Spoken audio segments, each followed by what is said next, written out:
సృష్టికర్త బ్రహ్మైన భూలోక బ్రహ్మవు నువ్వేగా. ఎదురు చూపులో ఏముంది, ఎదురిస్తే గద తెలిసేది.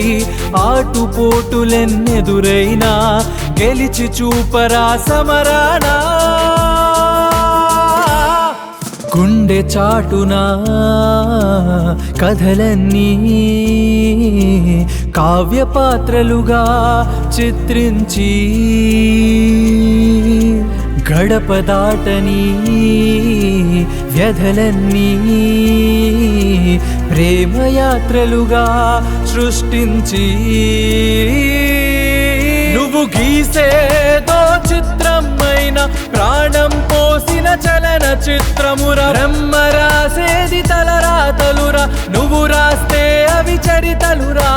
దర్శకత్వమే తపస్సుగా, ధరణికి అక్షర మహర్షిగా. కథనం రథమై నడిపించే నీ సారథ్యం గెలుపు కదా. ఏటితో పాటు ఈదితే విధిరా, ఏటికి ఎదురీదితే చరిత్రరా.